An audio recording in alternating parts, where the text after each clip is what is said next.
coat that you're kind of surprised to see because, they live in the desert. What do they need that for? But it's because the desert gets really cold at night. So they have to make sure that they're nice and warm at night. And they use that little tail of theirs as a little scarf as well. And as she was getting around the classroom, you kind of noticed that she didn't really make any sounds. Oh, you went potty. It's okay. They do it. She's like, oh. But it was nice. She's like, my poop. It's like She's like, what's happening?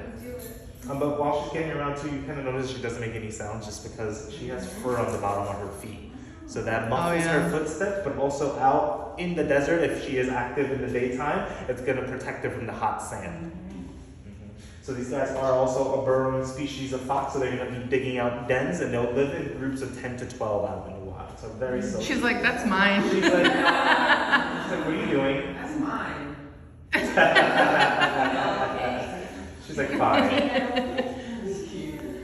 Yeah, so whenever we get the opportunity, we'll actually use the classroom when we don't have programs to bring in our Fennecs and have them all socialize together and do a little puppy party. So here they do live in separate enclosures in groups of 2s and 3s.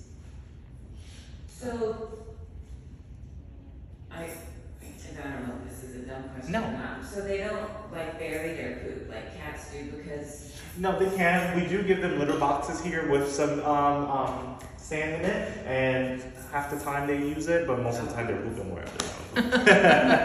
But they are a canine species. So in the beginning, scientists did think that they were related to cats just because they had a lot of cat adaptive qualities to them, but they're in the dog family.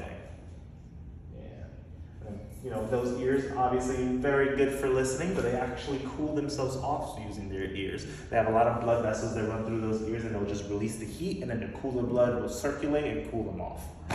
Yeah, they're really cool. And I did mention that these guys are going to be mostly active when the sun is rising and setting, so doing these programs midday, during the day, we're kind of concerned whether or not this was interfering with their light cycle. So what we did is participated in a study with other zoological facilities where we submitted their stool. And in their stool, there's a stress hormone, cortisone, that they measured. So out of all the foxes that were a part of the study, the 2 that participated here and do these programs actually came up to being the least stressed out of all the foxes in the study. And we already knew that just because we see how comfortable they are in this classroom and how relaxed they are, especially with a group of people being in here. But it's nice to have the scientific data behind it. And then another part to that study was we actually had little Fitbit collars made for them just to monitor their steps at night, just to see if they were still as active as we know they are. And on average, most of the foxes that were participating in the study did almost 30,000 steps a night.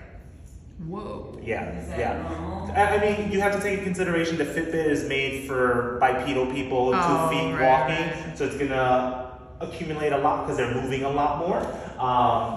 But it was a lot.